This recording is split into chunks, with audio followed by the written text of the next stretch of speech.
नमस्कार, बहुत स्वागत है आपका। आप देख रहे हैं ग्रांड ज्योतिष सीक्रेट। मीन राशि वालों, शनि की 7.5 शुरू होने जा रही है 17 जनवरी 2023 को। तो शनि की 7.5 जब शुरू होगी तब इसका प्रभाव आपके लाइफ पर क्या पड़ेगा, क्योंकि पूरे 7.5 साल तक प्रभाव रहने वाला है।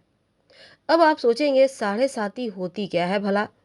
देखिए, ज्योतिष शास्त्र के अनुसार शनिदेव का एक राशि में भ्रमण 2.5 साल का होता है और चंद्रमा के दोनों ओर 1.5 राशि यानी 45 डिग्री तक इनका भ्रमण यह स्थिति पैदा करता है। अब देखिए, 2.5 साल के 3 हिस्से। और पहले 2.5 साल में शनिदेव माथे पे रहते हैं, मस्तिष्क पर।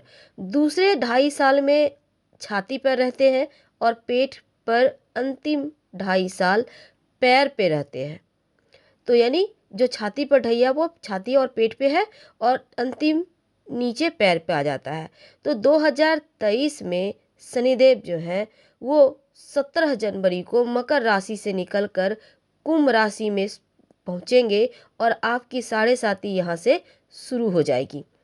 तब जब 7.5 शुरू होगी तब इसका प्रभाव आपके ऊपर 7.5 सालों के लिए यहाँ से शुरू होता है।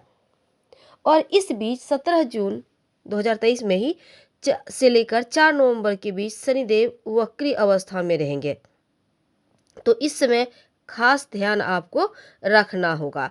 लेकिन उसके पहले एक और बात समझते हैं। देखिए, कुंभ राशि में शनिदेव 29 मार्च 2025 तक रहेंगे और पूरे 30 साल के बाद शनिदेव अपनी ही राशि कुंभ राशि में आ रहे हैं। तो ये बहुत ही खास है। वैसे ही 2023 की जो शुरुआत है वो बहुत शुभ है, क्योंकि अश्विनी नक्षत्र कन्या लग्न मेष राशि में साल 2023 के शुरुआत होगी। और इस दिन सुबह शिव योग, फिर सिद्धि योग और इसके बाद सर्वार्थ सिद्धि योग भी बनेगा। तो जब साल की शुरुआत ही इतनी अच्छी है और आपके ऊपर 7.5 भी चलेगी, तो इस 7.5 का प्रभाव क्या होगा उसके लिए देखिए। वैसे अगर हम ओवरऑल आपको 2 शब्दों में कहें, फिर हम विस्तार से बताएंगे। तो देखिए, मीन वालों, आपके लिए चढ़ती भी 7.5 भले ही शुरू हो रही है, 7.5 शुरू हो रही है, लेकिन आपके लिए 2023 बहुत गड़बड़ नहीं है, आपके लिए लकी है। अब देखिए, ग्रहों का गोचर के अनुसार आपको कार्यों के फल मिलेंगे। अब चलिए समझते हैं विस्तार से कि शनिदेव आपको क्या देंगे।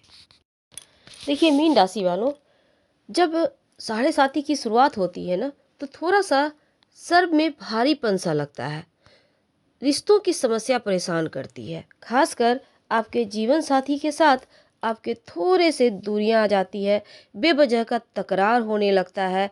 कभी कभी तो रिश्ते टूटने के कगार पर आ जाते हैं। हम आपको डरा नहीं रहे, बल्कि ग्रहों की चाल ऐसा करवाता है, इसलिए आपको पहले से ही सतर्क और शांत रहना है। दूसरी बात, स्वास्थ्य में परेशानी देता है। आप अपने भी स्वास्थ्य का ख्याल रखें, अपने माता पिता के स्वास्थ्य में ख्याल रखें और खासकर जीवन साथी के स्वास्थ्य का ख्याल रखें। कहने का मतलब, रिश्तों को संभाल कर और स्वस्थ रखने की जिम्मेदारी आपकी। अब देखिए, 7.5 में एक और चीज होती है, करियर, नौकरी, रोजगार को लेकर भी परेशानी बढ़ती है। और अभी का वक्त भी कुछ ऐसा चल रहा है कि हर लोग थोड़े परेशानी चल रहे हैं। तो ऐसे में मीन वालों, आपको पहले से इन चीज़ों के बारे में हमने आपको सतर्क किया कि आपको कैसे संभल के रहना है। लेकिन चलिए 2 शब्दों में फिर हम आगे बढ़ते हैं कि इस 7.5 का पहला चरण क्या फल देने वाला है आपकी लाइफ में। जो हमने आपको बताया वो उसी फल का एक भाग है, लेकिन चलिए आज विस्तार से जानेंगे। देखिए, 2023 में जो 2 पापी ग्रह जिसको कहते हैं हम, जैसे शनिदेव को लोग पापी ग्रह कहते हैं, हालांकि वो न्याय करता है, और राहु, दोनों का ही राशि परिवर्तन होगा। 17 जनवरी 2023 में मकर राशि से निकलकर कुंभ राशि में शनिदेव प्रवेश करेंगे और राहु 23 अक्टूबर 2023 को मेष राशि से निकलकर मीन राशि में प्रवेश करेगा। अब शनि के राशि बदलते ही मीन राशि वालों पर 7.5 शुरू हो रही है। तो यहाँ पर क्या होगा, अचानक से जीवन में परेशानियां बढ़ेगी। लेकिन दूसरी तरफ राहु आपको राहत भी देगा, क्योंकि 2023 में राहु का साथ मिलेगा, इसलिए 7.5 उतनी परेशानी नहीं देगी, नहीं करेगी परेशान। तो देखिए मीन वालों, उतार चढ़ाव तो रहेगा 2023 2023 में। तो 17 जनवरी को शनिदेव आपके एकादश भाव में प्रवेश करेंगे, एकादश भाव से आपके द्वादश भाव में। अब यहाँ पर देखिए कुंभ राशि में जब वो आएंगे तब इस पीरियड में आप थोड़ा सा पैरों में चोट लगने से बचें, क्योंकि पैर में चोट लगने की प्रबल संभावना बनेगी। तो जरा वाहन संभल कर चलाएं, चोट चपेट से आप बचें। आंखों की समस्या भी परेशान करेगी और इसमें नींद खूब आएगा, आकस्मिक खर्चा बढ़ेगा, इसलिए आपको पहले से सावधान रहना है। तो चोट चपेट न लग जाए, आंखों की समस्या हो तो तुरंत डॉक्टर को दिखाएं। ज़्यादा नींद आएगी तो अपना कोलेस्ट्रॉल वगैरह चेक कराते रहें, शुगर चेक कराते रहें, और थोड़े खर्चे बढ़े हुए हैं तो इसका भी आपको ख्याल रखना है। मई से लेकर अगस्त तक का जो वक्त है, देवगुरु बृहस्पति राहु के साथ बैठकर गुरु चांडाल दोष बनाएंगे। तो मई से लेकर अगस्त तक के समय में आपको आकस्मिक रूप से स्वास्थ्य की मुश्किलें परेशान कर सकती है। तो आप इस पीरियड में अपने खान पान का खास ख्याल रखिएगा, और अक्टूबर के बाद एक बार फिर आपके स्वास्थ्य में सुधार होगा, लेकिन थोड़ा सा पारिवारिक विवाद दिखता है। ऐसे में आप समझदारी से काम लीजिए, नहीं तो आर्थिक हानि भी हो सकता है। तो इस बात को आपको ध्यान देना होगा। दूसरी बात देखिए, राहु भी वैसे जब 30 अक्टूबर को यहाँ पर देखिए आपकी राशि में आएंगे तो देवगुरु बृहस्पति अकेले धन भाव में होंगे, तब आपको आर्थिक उन्नति मिलेगी। यानी राहु यहाँ पर आकस्मिक धन लाभ करवाएगा, किसी भी तरह की समस्याओं का इस समय अंत हो जाएगा, आपको राहत मिलेगी। शारीरिक समस्याओं से भी राहत मिलेगी और व्यापार में आप बहुत तेजी से उन्नति करने लगेंगे। यानी कि 30 अक्टूबर से 23 अक्टूबर से 30 अक्टूबर से यहाँ से आपकी लाइफ एक बार फिर से चेंज हो जाएगी। तो आपका समाज में के जो वरिष्ठ अनुभवी लोग हैं, सम्मानित लोग हैं, उनका सपोर्ट मिलेगा। राहु धन संचय कराने में मदद करेगा, यानी आपका बैंक बैलेंस बढ़ाएगा, आर्थिक दृष्टि से आपको आगे बढ़ाएगा।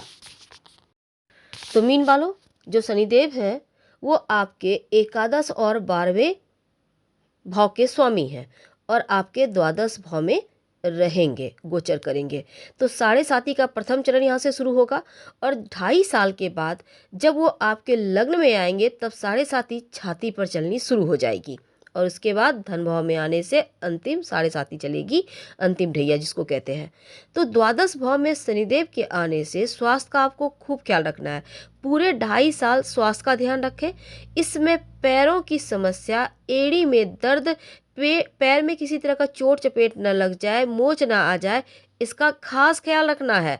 और आंखों से पानी बहना, आंखों में दर्द, आंखों की रोशनी कम जैसी चीजें हैं तो आपको ध्यान रखना है। आपके अंदर आलस्य बढ़ेंगे, इससे भी बाहर निकलना है। इस पीरियड में अगर आप विदेश जाना चाहते हैं तो ये सर्वोत्तम वक्त है, क्योंकि शनिदेव आपको लंबी दूरी की यात्रा करवाएंगे।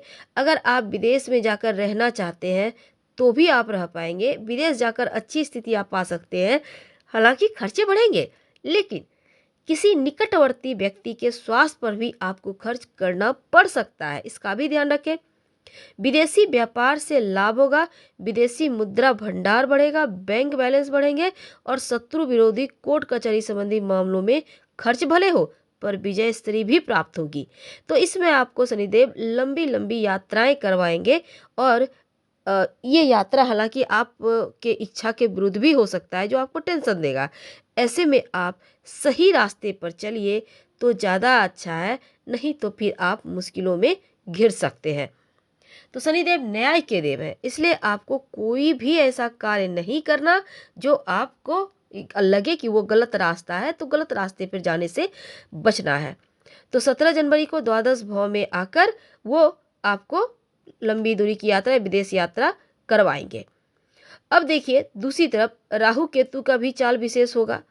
तो हम जब आपसे फिर मिलेंगे, जुड़ेंगे, तब आपके जो शनिदेव है जब आपके छाती पर आएंगे, जब अंतिम आपकी ढैया शुरू होगी तब क्या फल देंगे ये बताएंगे। पहले फल में आपको ध्यान रखना है आँखों का और पैर का। और शनि देवगुरु बृहस्पति राहु केतु के बारे में भी हम आपको इसके पहले भी हमने वीडियो में बताया, फिर हम लेकर आएंगे वीडियो, फिर विस्तार से बातें करेंगे। फिलहाल आपसे विदा लेते हैं। जानकारी अच्छी लगे तब लाइक कर सब्सक्राइब करें, अपनों से शेयर करें और कमेंट में हर हर महादेव जरूर लिखें। धन्यवाद। फिर मिलेंगे।